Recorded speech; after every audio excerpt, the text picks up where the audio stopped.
She burned his medical degree in front of 200 people, and she did it smiling. She reached into her handbag, pulled out the framed diploma she had taken from his clinic wall that very morning without asking, held it up so the whole room could see it, made her little joke, walked to the fire, and dropped it in. And while the glass cracked and the paper caught, and 200 members of her family laughed, her husband stood there without saying a single word. No argument, no tears, no scene. He set down his glass, buttoned his jacket, and walked out into the Memphis night.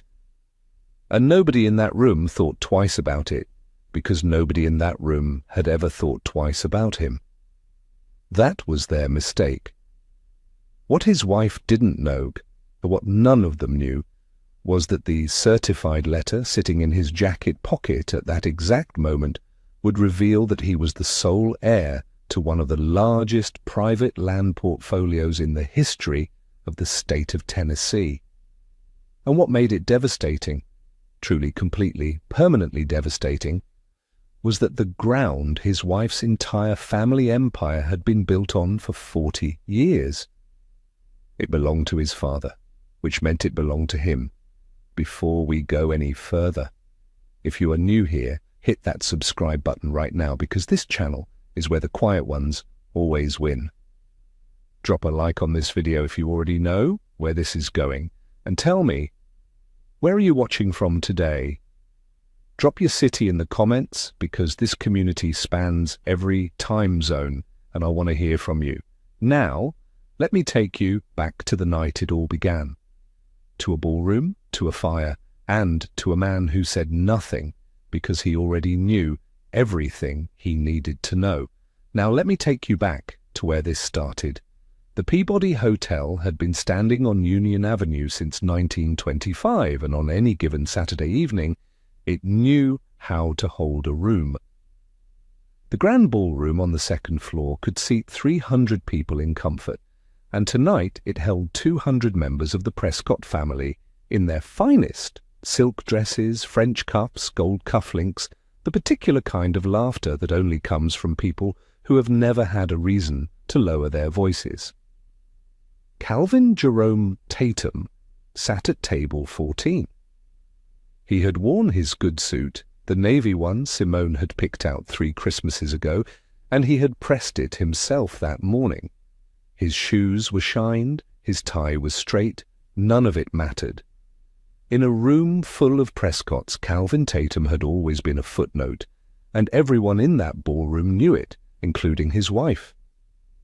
He watched the room from his seat the way he watched waiting rooms at the clinic, with the kind of patient stillness that people mistook for passivity. He sipped his sweet tea, he smiled when smiled at. He asked Bradford's cousin about her new dental practice in Germantown, and he listened to the whole answer, which nobody else at the table did. Bradford Prescott III took the microphone just after the second round of drinks arrived. He was a tall man, Bradford, with the broad chest of someone who had played football 20 years ago and had been dining on that fact ever since. He wore a cream-coloured suit that had cost more than Calvin's monthly car note, and he held his champagne glass the way men hold things they want other people to notice. He cleared his throat and smiled at the room. "I want to raise a glass," Bradford said, "to the Prescott family, to everything our parents built, to everything we've carried forward, and to everyone in this room who was born knowing what the Prescott name means." The room lifted their glasses. "And," Bradford added with a small pause timed for effect, "to those who married into it, hoping some of it would rub off." He did not look away from Calvin when he said it. The laughter started at the table nearest to Bradford and moved outward like a ripple. Not everyone laughed, but enough did. Enough that the silence of the ones who didn't felt like agreement. Simone did not flinch. She sat 2 seats from Calvin, her champagne glass already raised, her expression composed in the practiced way of a woman who had spent 15 years deciding which battles were worth fighting and had concluded, somewhere along the line, that none of them were. not the ones that cost her anything with her family. Eleanor Prescott sat at the head table, 71 years old, and still the most dangerous person in any room she entered. She turned to the woman seated beside her, a church friend named Patricia, and said what she said at a volume calibrated precisely, loud enough for the 2 tables nearest to her, quiet enough to deny if challenged. "State school," Eleanor said. "Community clinic. My daughter threw herself away." Patricia made a sympathetic sound and touched Eleanor's hand. Calvin heard every word. He took a sip of his sweet tea and set the glass down and looked at the centerpiece on the table, a cluster of white lilies in a crystal vase. And he thought about the 17-year-old boy he had seen at the clinic that morning, the one with the persistent cough that had turned out to be nothing serious, the one whose mother had hugged Calvin in the hallway and told him he was the only doctor her son would see without arguing. He thought about that boy. He did not think about Bradford. Then Simone stood up. She did not reach for the microphone. She did not need it. The room quieted for her the way rooms quiet for people who have learned to command attention, and Simone Tatum Prescott had been learning that particular skill since she was 7 years old, watching her mother work a Sunday reception. She reached into her handbag. What she produced was not a phone, not a card, not anything Calvin had anticipated. It was a large manila envelope, unsealed, and from inside it she drew a framed document, and it took Calvin exactly 2 seconds to understand what he was looking at. His medical diploma, Memphis State College of Medicine, Doctor of Medicine, conferred upon Calvin Jerome Tatum. The frame was the same one that had hung on the wall of his clinic for 11 years, above the desk where he wrote prescriptions, where patients sometimes reached out and touched it like it was something that belonged to them too, because in a way it did. Simone held it up so the room could see it. "I have been carrying this man's greatest achievement around in my purse all evening," she said, and she let the smile land before she let the words follow. "I think that tells you everything you need to know." The room gave her what she came for. The laughter was louder this time, fuller, the kind that fills a ballroom and bounces off the chandeliers and finds every corner.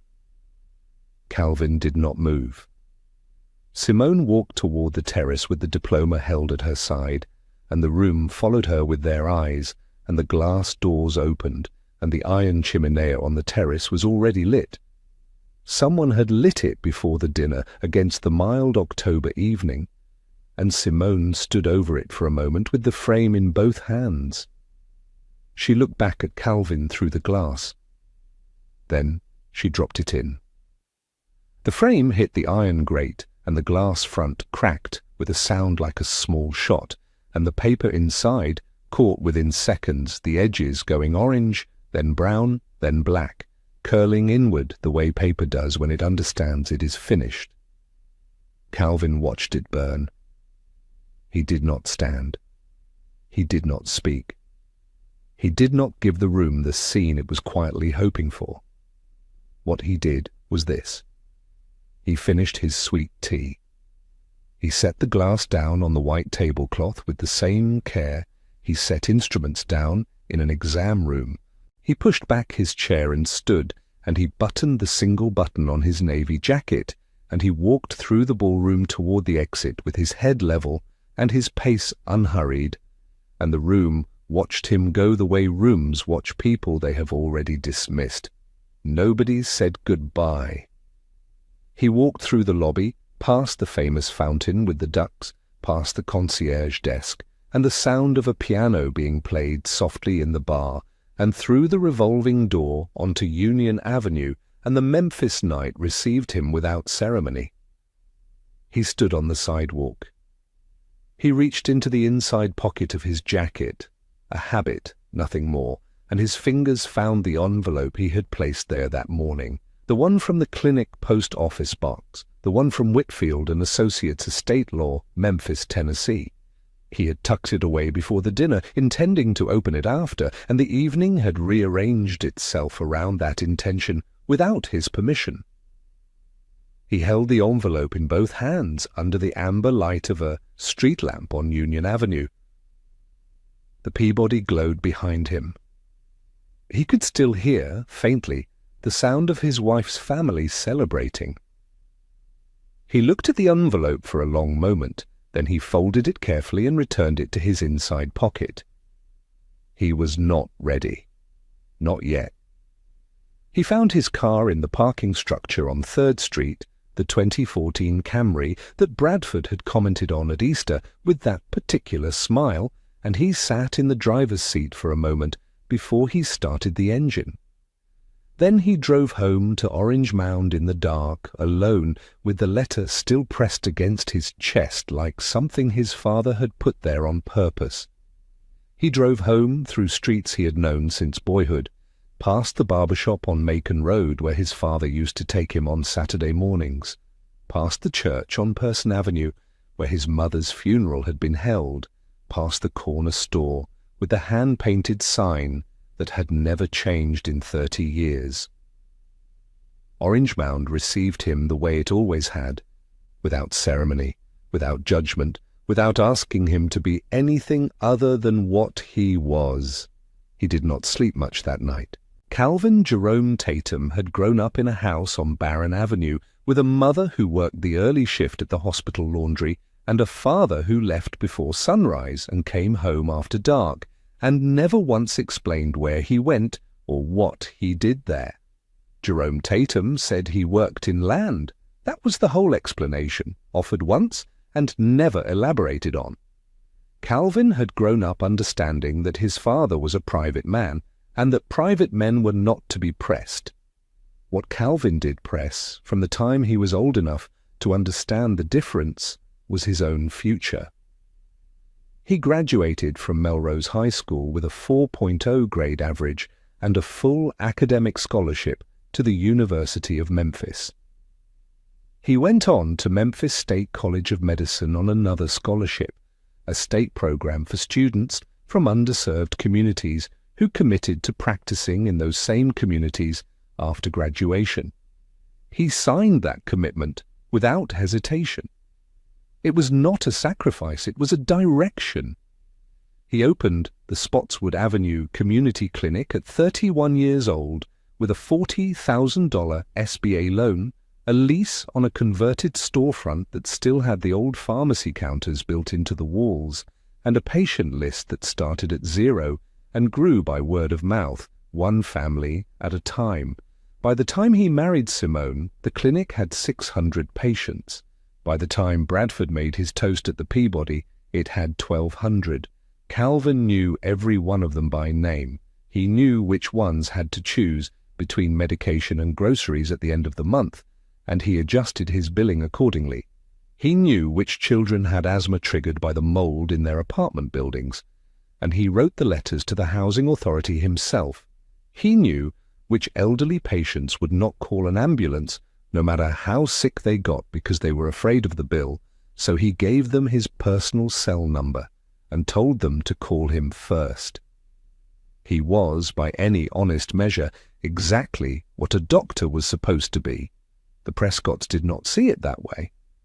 The Prescott family was old Memphis money in the way that a certain kind of old money works, built on one good decision made a generation ago and polished so hard it looked like destiny. Prescott Funeral Services had been founded by Bradford Prescott I in 1961, had survived the Civil Rights era and the economic shifts that followed, and had grown into a 4-county operation that buried half of North Memphis's prominent families.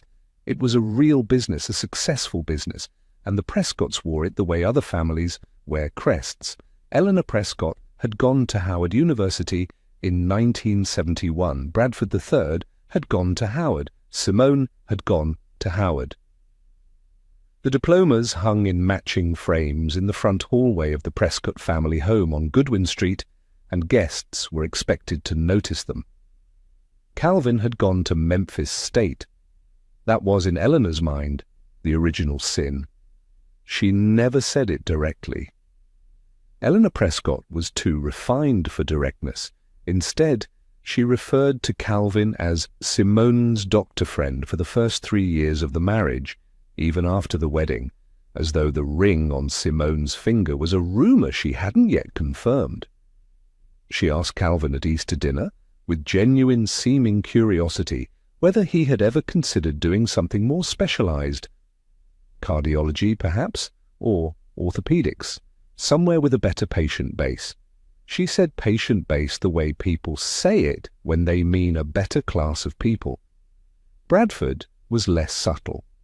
At Calvin's second Christmas dinner with the Prescotts, Bradford had looked across the table and asked, with the easy confidence of a man who had never been told no by anyone he respected, whether Calvin had ever considered switching to a real specialty. The table had gone quiet in that particular way of people who were embarrassed on someone else's behalf, but not enough to say anything. Simone had reached for the sweet potato casserole. That was the pattern. That was the whole 15 years of it, condensed into one gesture. Not cruelty, exactly. Absence. The specific absence of a person who has decided that a fight is beneath them, which meant that Calvin was beneath them, which meant that defending him was beneath them too. Jerome Tatum had come to the clinic twice a year. He would sit in the waiting room with the other patients in his work clothes and wait his turn. He never asked for special treatment. He never announced himself as the doctor's father. He watched Calvin move through the waiting room, stopping to crouch beside an elderly woman's chair, translating a diagnosis for a family whose first language wasn't English, handing a child a sticker from the jar on the front desk. And Jerome watched all of it with the quiet attention of a man cataloguing something important. He never said much when he left. A hand on Calvin's shoulder, a nod. But Calvin remembered one moment with absolute clarity. It was the wedding reception, held at a banquet hall on Elvis Presley Boulevard, the night Calvin married Simone. Jerome had found Calvin near the end of the evening when the older guests were starting to leave and the DJ was playing something slow. Jerome had pressed a sealed manila envelope into Calvin's hand and closed Calvin's fingers around it and said, in a voice pitched for no one else, "Not yet." Just that, not yet. Calvin had looked at his father's face and seen something there he couldn't name, not warning, not pride, exactly, something older than both. He had put the envelope in a safe place and left it there, the way you leave something alone when you trust the person who gave it to you. He had trusted Jerome Tatum completely. The question, in the long years that followed, was whether he had trusted the right things in everyone else. The fracture did not happen all at once. That was the thing about erosion, it never did. It happened the way a riverbank gives way, one small surrender at a time, until one morning you look over and the ground you were standing on is simply gone. Around year 10, Simone stopped coming to the clinic fundraisers. The first time she had a conflict, the second time she was tired. By the third time she did not offer a reason, and Calvin did not ask for one. He went alone, stood at the folding table in the community centre on Spotswood Avenue, shook hands, accepted donations, thanked people by name, and drove himself home. He had always been capable of doing things alone. That was not new. What was new was the corrections. Simone had started doing it at dinner parties, Prescott dinner parties specifically, the kind held in the dining rooms of Goodwin Street and East Memphis, addresses where the tablecloths were ironed and the conversation moved like a competition. Calvin would say something ordinary, something factual, and Simone would smile and say, "Actually," and then restate what he had said in slightly different language, as though the original version had been embarrassing and she was performing a quiet rescue. She did it with the smoothness of someone who had been practicing. Calvin noticed. He said nothing. He noticed, too, when the weekends began to disappear. Simone started spending Saturdays with Bradford and Eleanor.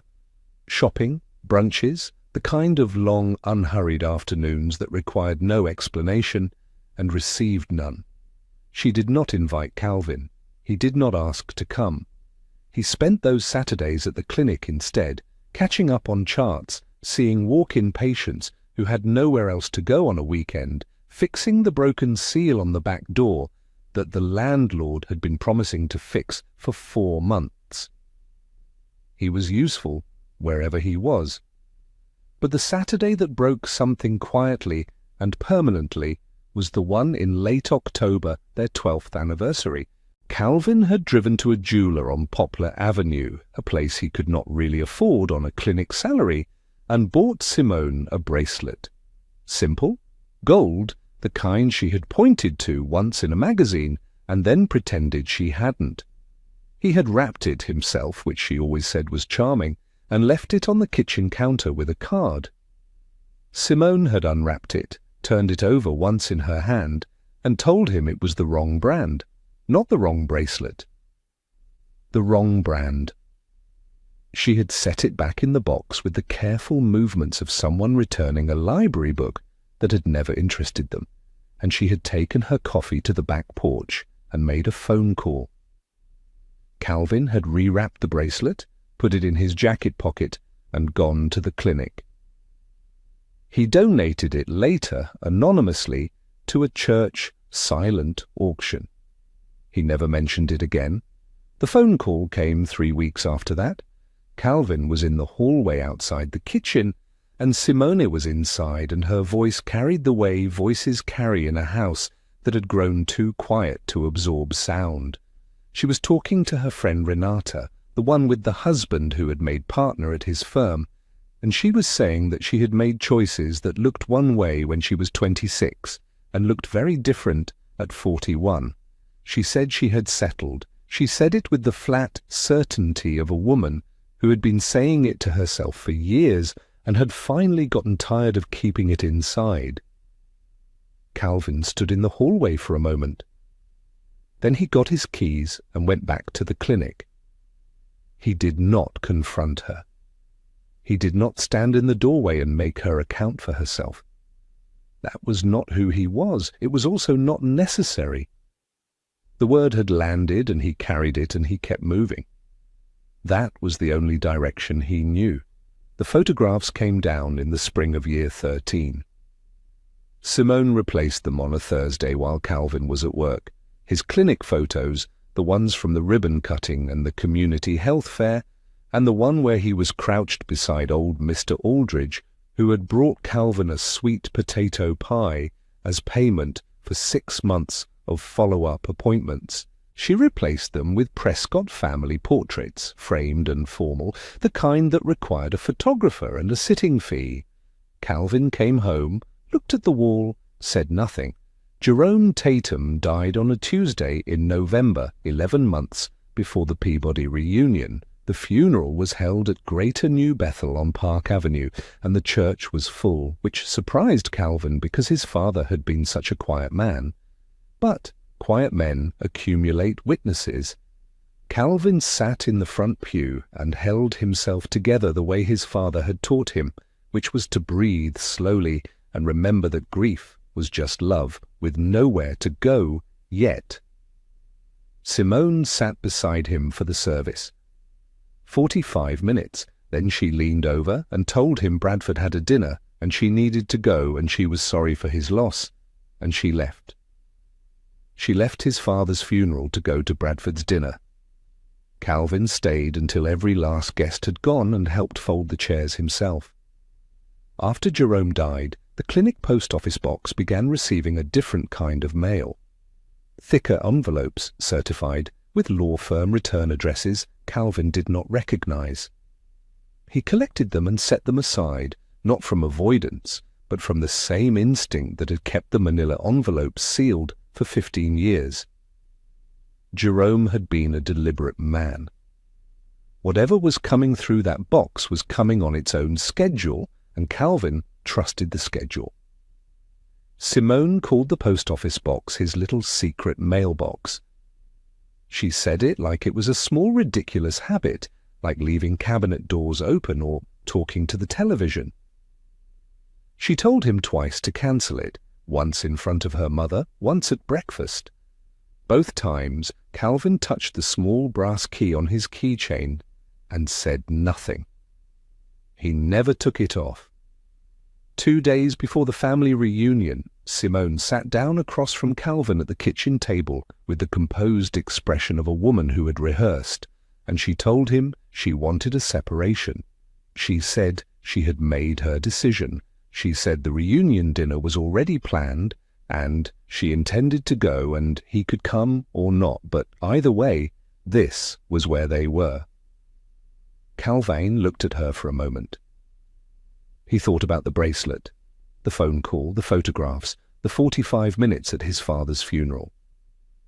He thought about the small brass key on his keychain that he had never removed.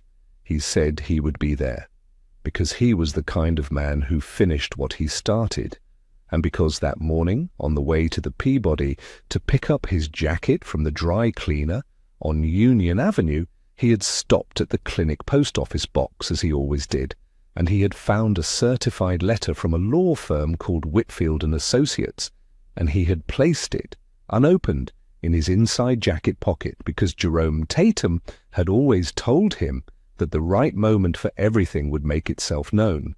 Calvin was beginning to think the moment was close. Pacing begins to accelerate from this chapter forward. The slow burn is over. Calvin woke at 4:50 in the morning and did not try to go back to sleep. He sat at the kitchen table in the dark, in the house on Barron Avenue that he had moved back into the night of the Peabody, his mother's house, the one Jerome had kept after she passed, the one that smelled like cedar and old wood, and the ghost of Sunday pot roast. And he placed the envelope from Whitfield and Associates on the table in front of him. He had carried it for 2 days, unopened. He was ready now. He opened it cleanly the way he opened things. One deliberate motion, no tearing. Inside was a formal cover letter on cream-coloured stationery, clipped to a document that ran 11 pages. The cover letter was dated 3 weeks prior. It informed Calvin Jerome Tatum that the probate proceedings for the estate of Jerome Augustus Tatum had been concluded, that all legal instruments had been transferred and recorded, and that he was now the sole heir and controlling owner of Tatum Land Holdings, a private land company registered in the state of Tennessee. Enclosed was a formal asset summary. Calvin read the cover letter once. Then he turned to the asset summary and read it once. Then he set it down on the table and sat with his hands flat on the wood and looked at the wall for a long time. 340 acres. Shelby County, North Memphis, the corridor running from Chelsea Avenue down through the commercial district his father had spent 4 decades quietly assembling, parcel by parcel, during the years when nobody was paying attention to what a quiet man was doing with his money. The federal infrastructure designation from 2019, the mineral rights, the appraised value, current as of 8 months ago, $1.5 trillion. Calvin sat with that number the way you sit with something too large to hold, not trying to grip it, just letting it rest near you until your eyes adjusted. At the very bottom of the envelope, folded separately from the legal documents, was a piece of paper in his father's handwriting. Jerome Tatum had written in the slow, deliberate cursive of a man who chose his words the way he chose everything else, carefully and with full knowledge of their weight. Calvin, it read, you were never beneath anyone. You were the ground they were standing on. Now you know it too. Calvin read it 3 times. Then he folded it, placed it back in the envelope, went upstairs, showered, dressed, and drove to the clinic. He saw 31 patients that day. He did not mention the letter to anyone. He did not mention the Peabody or Simone or Bradford's toast or the chimenea or anything that had happened on Saturday night. He asked old Mr. Aldridge about his blood pressure and adjusted his dosage. He sat with a young mother whose infant had an ear infection and explained the prescription in plain language and made sure she understood. He ate a sandwich at his desk at noon and returned 2 phone calls and then went back to his patients. He was, from the outside, exactly who he had always been. 3 days later, he drove downtown and parked on Madison Avenue and walked into the offices of Whitfield and Associates Estate Law on the 4th floor of a building that smelled like polished wood and old carpet and the specific quiet of serious work being done without announcement. Margaret Whitfield met him at the door herself. She was a woman in her mid-60s, precise in the way that certain people become precise after decades of handling other people's most consequential affairs. Not cold exactly, but economical. She wore a grey suit. Her handshake was firm. She had managed Jerome Tatum's holdings for 22 years without telling a single person outside that office, and Calvin understood immediately, looking at her, that this had not been difficult for her. She was built for discretion the way some people are built for noise. She sat him down and laid out the full architecture without preamble. The 340 acres. The breakdown by parcel, the month-to-month lease structure Jerome had established across the commercial corridor. Always month-to-month, always below market rate, always renewable at Jerome's discretion. The 2019 federal infrastructure designation that had transformed the corridor's appraised value from significant to historic. The mineral rights attached to 6 parcels along the northern boundary. She walked him through the numbers with the calm of a woman who had lived with them long enough that they had stopped being astonishing to her. Then she opened a second folder. She placed it on the desk between them and turned it so Calvin could read the top page. It was a lease agreement. The tenant name at the top read Prescott Funeral Services Incorporated, flagship location, North Memphis. Calvin looked at it. He looked at the address. He looked at the landlord line, which read Tatum Land Holdings. He looked at the lease term, which read month to month. He looked at the rent figure, which was a number so far below current Shelby County commercial rates that it bordered on generosity as a formal policy. Margaret turned to the next page, then the next. 3 satellite locations, all Prescott, all on Tatum Land, all month to month. Every Prescott commercial property in North Memphis, she explained, either sat on land owned outright by Tatum Land Holdings or carried a Tatum title encumbrance recorded in the original deed transfer. The encumbrances had been there for decades. No Prescott attorney had ever flagged them because no one had thought to look at who owned the ground beneath a business that had been operating without interruption for 40 years. Jerome had been a quiet man. Nobody had thought to look. Margaret then took the separate folded note from a small evidence envelope on her desk. Jerome had sent her a copy, she explained, with instructions to read it aloud to Calvin when the time came. She unfolded it. She read it in full, in a voice that did not perform the emotion, but did not suppress it either.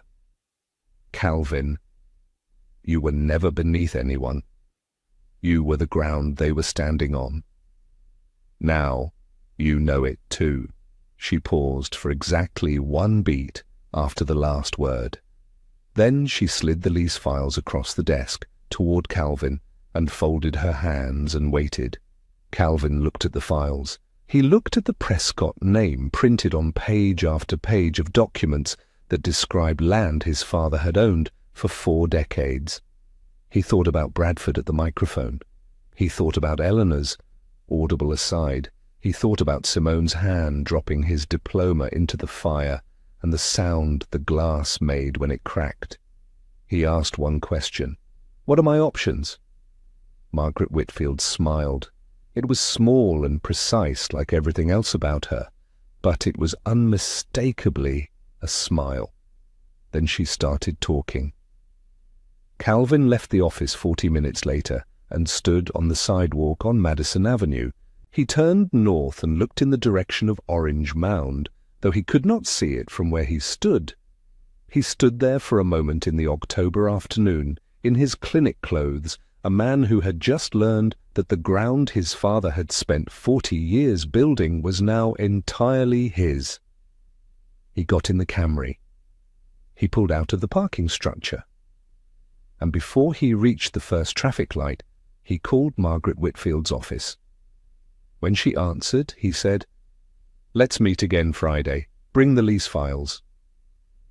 He met Margaret again on Friday, as he had said he would. She had the lease files laid out across the conference table when he arrived, organized by property, tabbed and labeled, each folder representing a parcel of the corridor that Jerome Tatum had spent 4 decades assembling one quiet transaction at a time. Calvin sat down, poured himself a glass of water from the pitcher on the credenza, and looked at the table. Then he said, "Tell me exactly what we can do and exactly what we cannot." Margaret had clearly been waiting for this meeting.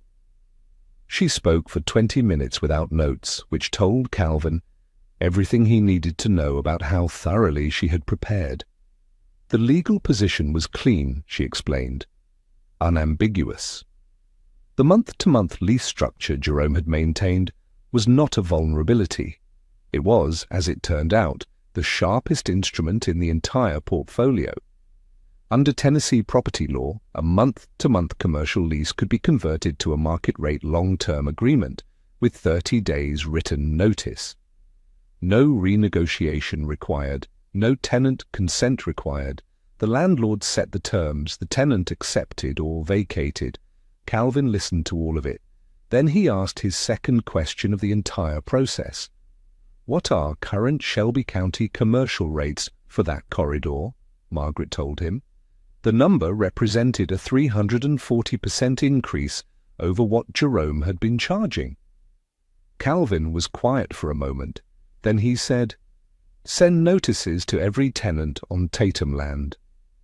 All of them at the same time in the same format.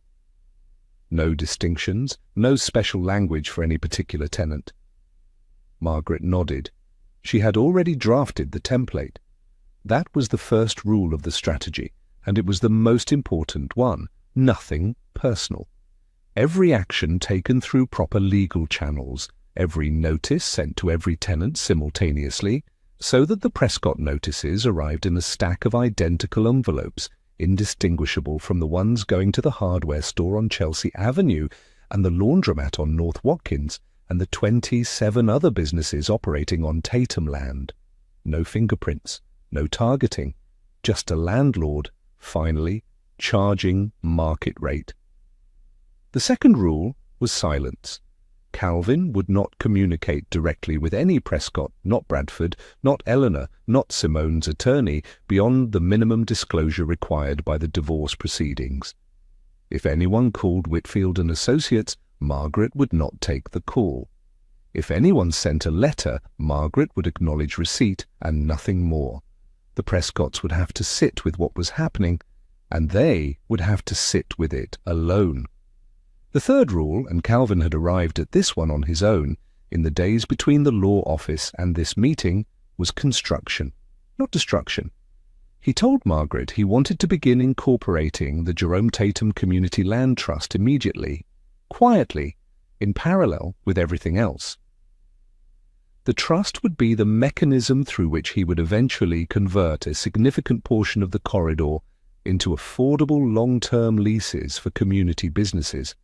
The kind of businesses that had always been there, the barber shops and the beauty supply stores and the small restaurants that served the neighborhood before anyone called the neighborhood a corridor. The trust would also fund the medical preparatory program he had been quietly designing in his head for 3 years, the one for Orange Mound students who had the ability to become doctors but had never once been told they did. Margaret wrote everything down. She did not comment on the generosity of it. She simply wrote it down, which was the professional equivalent of approval. Calvin told her one more thing before he left. He said that Simone's attorney had made contact about the divorce proceedings and that Calvin would provide full financial disclosure as required by law, including the existence and value of Tatum Land Holdings. He would not volunteer anything beyond what the law required. He would not hide assets. He would not be the kind of man who hid assets. Margaret noted this and told him that because Tatum Land Holdings was inherited property acquired before the marriage, Simone had no legal claim to it under Tennessee equitable distribution law. The divorce settlement, if Simone chose to pursue lifestyle maintenance, would be calculated against Calvin's clinic salary of $94,000 annually. That was the number Simone's attorney would be working with. Calvin thanked her and left. He was at the clinic by 8 the next morning. He saw 30 patients. He ate lunch at his desk. He returned calls. He checked on old Mr. Aldridge's blood pressure numbers, which were finally settling into a range that made Calvin feel something close to satisfaction. He did not think about Bradford or Eleanor or Simone while he was in the exam rooms. He thought about his patients because his patients were why the clinic existed, and the clinic was the only thing he had ever built with his own hands, and it was still standing regardless of what had been burned. 2 weeks after the Friday meeting, Margaret's office postmarked the notices. 41 certified letters went out on the same morning from the same post office in the same cream-coloured envelopes with the same return address. Hardware stores, laundromats, a small accounting firm, a woman who ran a catering operation out of a converted kitchen space on the corner of Chelsea and Dunlap, and the flagship location of Prescott Funeral Services Incorporated, along with 3 satellite locations, all the same envelope, all the same language, all the same 60-day window. Bradford Prescott III received his on a Tuesday morning. The letter carrier rang the bell at the funeral home's service entrance because the envelope required a signature, and Bradford signed for it himself without looking at the return address because Bradford Prescott III had never had a reason to be careful about mail. He took it to his desk. He opened it, and the ground, as his family had always known it, began to move beneath his feet. Bradford Prescott III had never once in his life signed for a piece of mail that hurt him. Until Tuesday. He took the envelope to his desk in the back office of the Prescott flagship location, the one with his grandfather's portrait on the wall, and the mahogany credenza that had been in the family since 1974. He opened it with a letter opener, the silver one with the Prescott monogram on the handle. He read the first paragraph, then he read it again. Notice of lease conversion. Tatum Land Holdings, landlord of record. 60-day window, market rate adjustment, effective upon expiration. The new annual figure was printed in plain type at the bottom of the first page. Bradford laughed. It was a short laugh, the kind that comes before the explanation, the kind that expects someone nearby to tell you there has been a mistake. He picked up the phone and called his property manager, a man named Gerald, who had been handling the funeral home's facilities contracts for 11 years. Gerald did not tell him there had been a mistake. Gerald was quiet for a moment, and then he said he would pull the title records and call right back. He called back in 20 minutes. The land title for the flagship location showed one owner of record, Tatum Land Holdings, a private company registered in Tennessee, had shown Tatum Land Holdings for as long as the records went back. Gerald had pulled the original lease agreement from the files. Month to month had always been month to month. Gerald said he was sorry he had never flagged it. Bradford hung up without responding. He sat at the mahogany desk for a moment. Then he called First Tennessee Commercial Lending and requested an emergency refinancing consultation. He needed to restructure the flagship's collateral position. He needed it fast. The loan officer said they would order a title search and get back to him within 48 hours. They got back to him in 36. The title search had come back with a Tatum encumbrance not just on the flagship, but on the Whitehaven location, the Fraser location, and the Raleigh location as well. Every Prescott commercial property in North Memphis carried either direct Tatum ownership or a recorded Tatum encumbrance in its deed history. The lender's position was clear. Conventional refinancing was impossible without a subordination agreement executed by the controlling owner of Tatum Land Holdings. Without that agreement, the land beneath the collateral was legally compromised. The lender suspended the application. Bradford called Eleanor. He told her what the letter said. He told her what Gerald had found. He told her what the bank had said. He used measured language, the way you use measured language when you are describing something that cannot be true, because if you describe it calmly enough, it will turn out to have been a misunderstanding. Eleanor told him to call their attorney immediately. Their attorney, a man named Reginald Holt, who had handled Prescott family legal matters for 16 years, called Whitfield and Associates within the hour. He asked to speak with Margaret Whitfield about the lease conversion notices. He explained that he represented the Prescott family and that there appeared to be an error in the land records that needed to be addressed. Margaret did not take the call. Her assistant told Reginald Holt that Attorney Whitfield was unavailable, but that he was welcome to submit any inquiries in writing. Reginald Holt submitted the inquiry in writing that afternoon. He did not receive a response that day or the next. Bradford drove to the Shelby County Register of Deeds on Friday morning. He had told himself on the drive over that this was where it would be resolved. Public records contained errors. It happened. Someone had filed something incorrectly decades ago and it had never been caught, and now it would be corrected and the encumbrance would be removed and the bank would reopen the refinancing application and life would return to the shape Bradford Prescott III had always known it to have. The clerk at the Register of Deeds was a patient woman who pulled the records without comment. The records were correct, had been correctly filed. Every transfer, every encumbrance, every deed notation, documented, dated, recorded, legal. Tatum Land Holdings had been the owner of record for those parcels since the original acquisitions, which stretched back 40 years in some cases, 30 in others. There was nothing to dispute. There was no error. Bradford stood at the counter and looked at the documents for longer than was necessary. Then he walked out of the building and got into his car and sat in the parking lot on Adams Avenue and looked at the steering wheel. The Bradford Prescott III who had stood at the Peabody microphone 6 weeks ago, the one who had delivered his toast with the easy confidence of a man who had never been told no by anyone who mattered.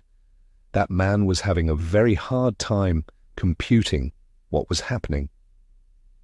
Because what was happening was this. The ground his family had built everything on did not belong to them.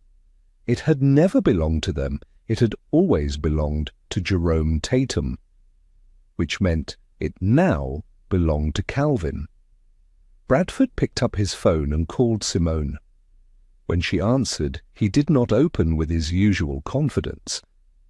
He opened with 4 words he had never said to his sister about his sister's husband in 15 years of marriage. "We have a problem with Calvin." Simone called Calvin within the minute. Calvin was in the middle of a patient consultation. He felt the phone vibrate in his coat pocket. He finished the consultation, walked his patient to the front desk, watched them schedule their follow-up, and then went to his office and looked at the missed call. He set the phone face down on his desk and went to see his next patient. The Memphis Business Journal published the story on a Thursday morning. The headline read, "North Memphis Physician Inherits $1.5 trillion land portfolio. Corridor. Includes Prescott Funeral Home properties." By 9 in the morning, it was on the Journal's website. By 10, 3 Memphis Facebook groups had shared it. By noon, it had reached every corner of the city that mattered to the Prescott family, which was to say, every corner of the city. The article described Calvin in 2 sentences that the Prescott family's entire social circle read and reread with the particular attention of people encountering information that rearranges everything they thought they knew. It described him as a community physician operating a Medicaid clinic on Spotswood Avenue who had quietly inherited one of the largest privately held land portfolios in Tennessee history. It named Tatum Land Holdings. It named the corridor. It named the Prescott Funeral Home locations by address. Calvin read the article once at his desk between patients. Then he went back to his patients. Eleanor Prescott did not find out from the article. She found out from her friend Patricia, who called at 8:47 in the morning before Eleanor had finished her coffee, which was how Eleanor knew it was serious. Patricia did not deliver the news gently. Patricia read the headline aloud. Eleanor was in her car and driving to the Register of Deeds by 9:15. She had been there before. She had stood at that counter before the previous week and been told the records were correct. She went back anyway because Eleanor Prescott operated on the principle that sufficient authority applied with sufficient composure could correct most problems. She wore her good coat. She wore her church hat, the grey one with the wide brim she saved for occasions that required her to look like someone whose word carried weight. The records were still correct. The photograph was taken by someone in the parking lot. Nobody ever determined exactly who. And it captured Eleanor, mid-turn, walking back toward her car, her expression stripped of every layer of composure she had spent 71 years constructing. She looked, in the photograph, like a woman who had just been told that the story she had been telling about her family for 40 years was built on a fact that was not true. The image was on social media before she got home. The Jack and Jill chapter president stopped returning Eleanor's calls that same afternoon. Not with a statement, not with an explanation, just silence, the specific silence of an organization that manages its reputation carefully and had just seen Eleanor Prescott's name attached to a story it did not want to be adjacent to. Bradford was getting worse news faster. The fourth bank declined the refinancing application on Thursday afternoon. The total Prescott debt obligation across all 4 North Memphis locations, calculated at the new market rate figures, was $2.3 million annually. There was no financing path. Every institution that had looked at the portfolio had looked at the title records and arrived at the same conclusion. Without a subordination agreement from Tatum Land Holdings, the collateral was legally compromised and the risk was unacceptable. Calvin's attorney had already declined to provide the subordination agreement. Bradford drove to the clinic on Friday morning. He parked on Spotswood Avenue and sat in his car for a moment, gathering something, courage or the appearance of it, and then walked to the front door. He was met within 30 seconds of entering the waiting room by a phone call to the clinic from Margaret Whitfield's office. The call informed Calvin's receptionist that a formal no-contact instruction had been filed through Simone's divorce attorney, and that any direct approach to Dr. Tatum by a member of the Prescott family was a matter of legal record. Bradford was asked, politely, to leave. He left. Simone's attorney called her that same Friday afternoon with news that landed like a second envelope. Tatum Land Holdings was inherited property acquired by Jerome Tatum decades before Calvin's marriage to Simone. Under Tennessee equitable distribution law, it was entirely premarital and non-marital. Simone had no claim to any portion of it. Her petition for lifestyle maintenance would be evaluated against Calvin's documented income from the clinic, $94,000 annually. That was the number. That was all there was. Simone did not respond immediately. She sat with it. Then the blogger post went up. A Memphis lifestyle writer named Destiny Charles published a piece titled The Diploma and the Deed, and in it she told the story of the Peabody reunion, the toast, the handbag, the chimenea, the framed degree dropping into the fire, in the kind of vivid, specific detail that only comes from someone who had been in the room or spoken to someone who had. The post was shared 4,000 times in the first 24 hours. Regional outlets picked it up over the weekend.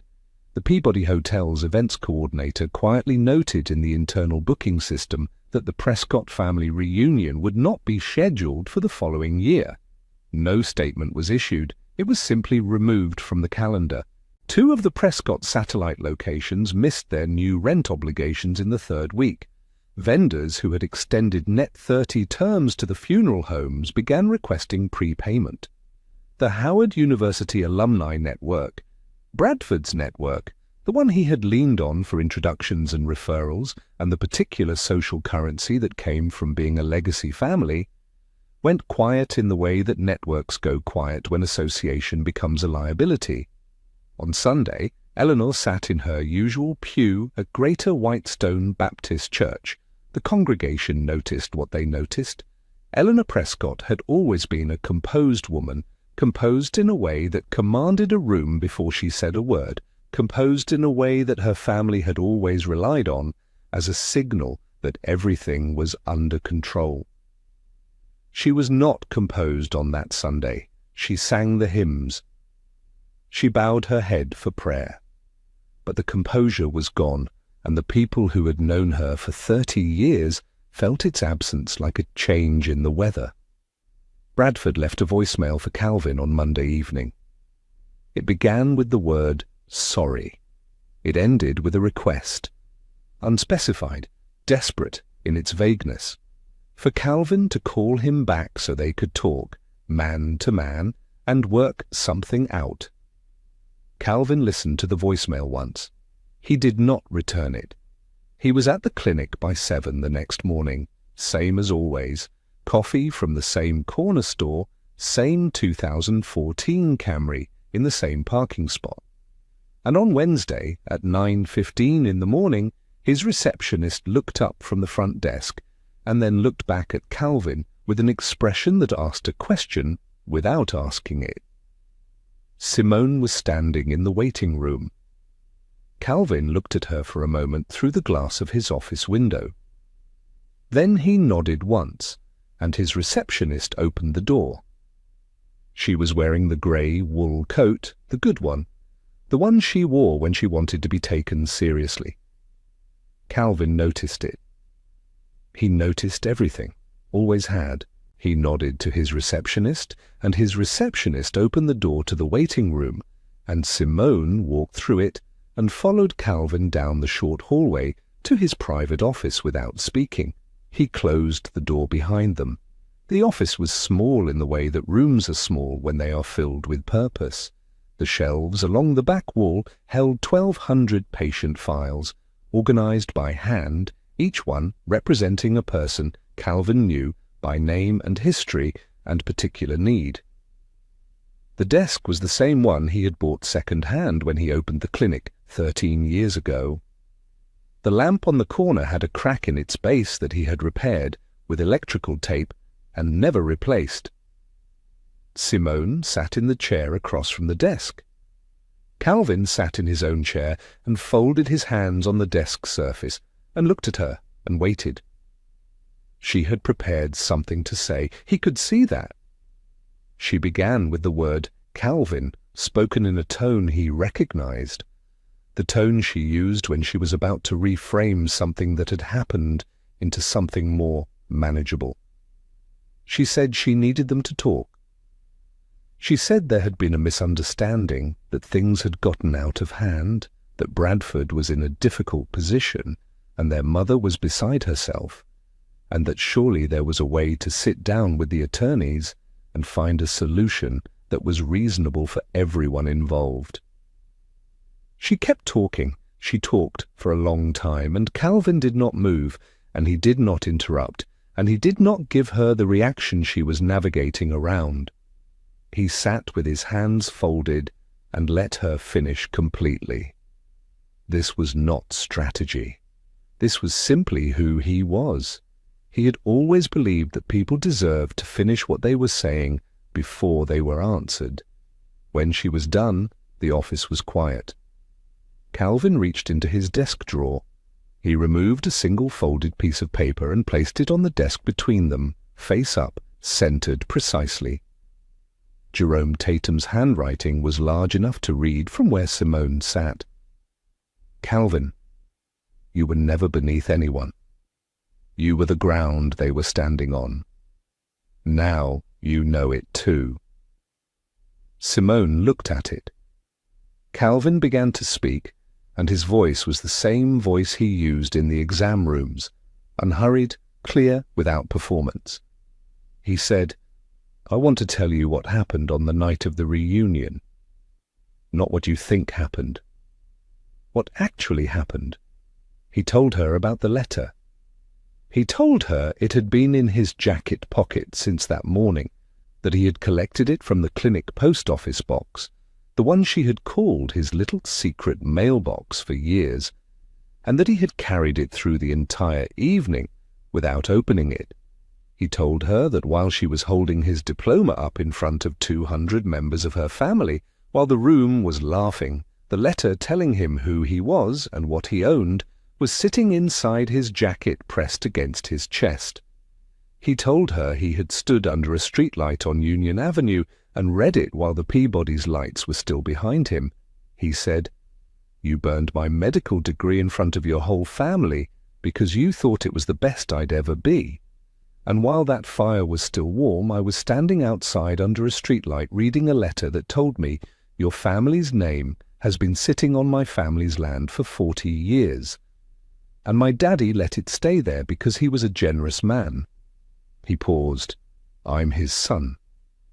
But I am not that generous. The room was absolutely still.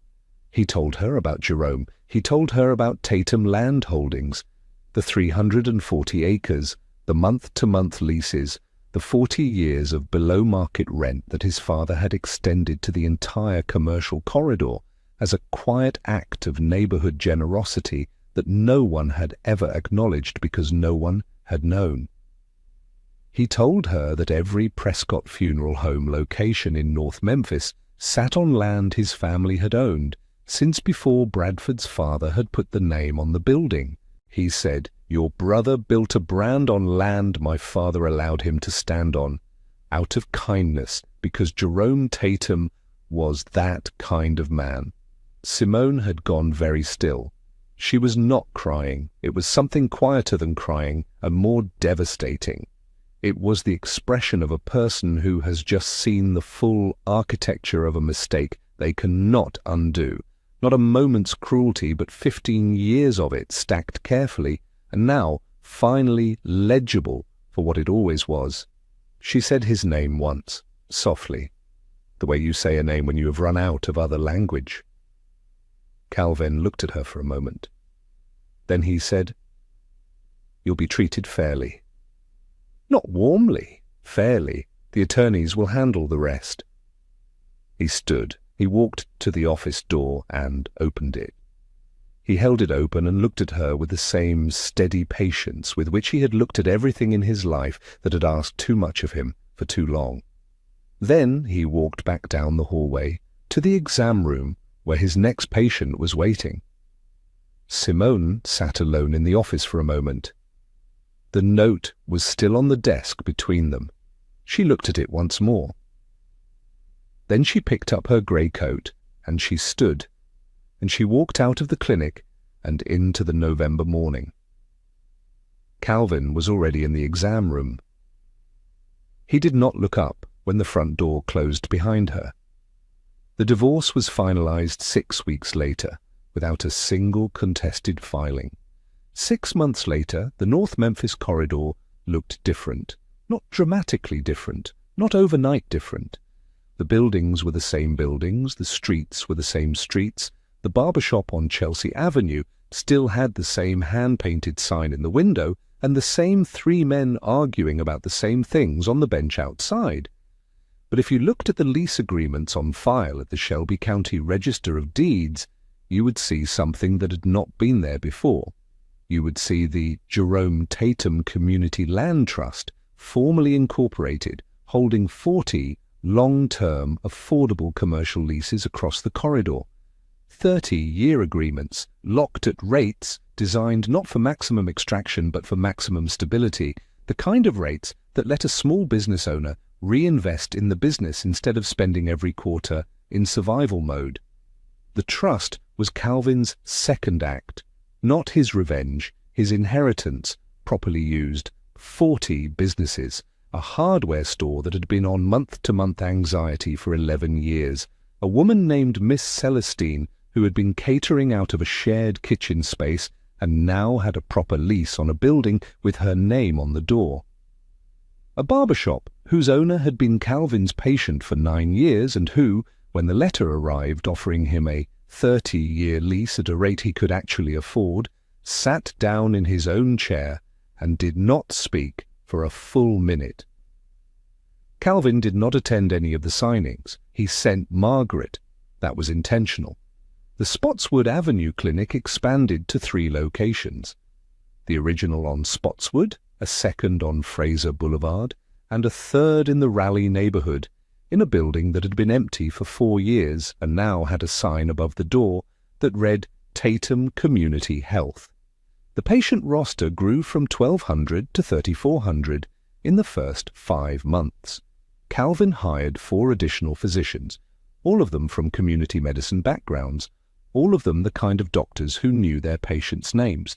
He was named to the Memphis Top Community Health Providers list in the spring. He did not frame the certificate. The Prescott Funeral Home flagship accepted the 30-year market rate lease 3 months after Calvin offered it. Bradford signed the agreement without comment through his attorney and stepped back from day-to-day operations shortly afterward. He was, by all accounts, a diminished man, not broken exactly, but quieter, in the way that people become quieter when the thing they mistook for their own power turns out to have belonged to someone else all along. Eleanor Prescott began attending a smaller church on the other side of town. She was still there every Sunday. Calvin knew this the way you know things in a community where everyone knows everyone. He did not dwell on it. She was a woman in her 70s attending church. That was between her and the Lord. Simone relocated to Nashville in February. The divorce settlement was clean and unremarkable, evaluated against Calvin's clinic salary, as her attorney had eventually accepted it must be, with no claim to Tatum land holdings and no ongoing maintenance obligation beyond what the standard calculation produced. She sent no further communications after the finalization. Calvin did not expect any, and he did not seek any. He had wished her, privately and without announcement, a life that required less of other people's regard to feel complete. The Jerome Tatum Medical Preparatory Program enrolled its first class of 18 students from Orange Mound in March, high school juniors and seniors who had never once been told by any institution with resources behind it that medicine was a direction they could go. Calvin taught the first session himself on a Saturday morning in one of the Tatum Community Health exam rooms. He brought orange juice and a box of biscuits from the place on Macon Road.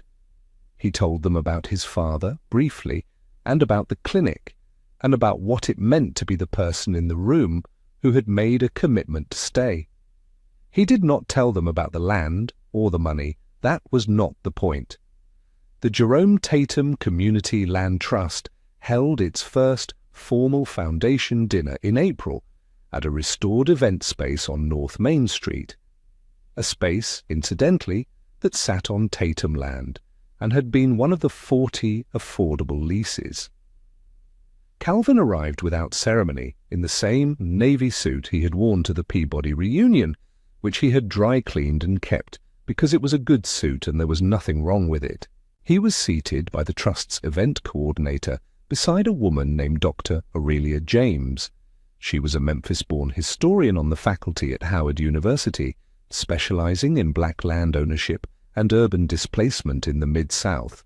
She had spent 15 years documenting stories exactly like Jerome Tatum's. Quiet men who accumulated land during the years when no one was watching, whose patience outlasted every obstacle put in front of them, whose names never appeared in the newspapers while they were doing it. She had not known Jerome Tatum existed until she read the Memphis Business Journal story. She had, she told Calvin over dinner, cried when she read it, not from sadness, from recognition. Calvin listened to her the way he listened to everything, fully, without performance, with the specific quality of attention that makes a person feel that what they are saying matters. She asked him questions about his father, and he answered them, and somewhere in the middle of the second course she said something that made him laugh. A real laugh, unhurried, the kind that comes from a person who is not managing anything at that moment. She touched his hand when she said it.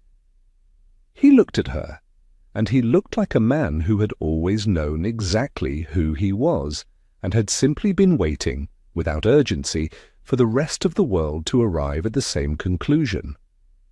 Jerome Tatum spent 40 years being the ground other people's names stood on. He assembled 340 acres of North Memphis real estate during the years when nobody thought to ask who owned the land beneath the buildings they were so proud of.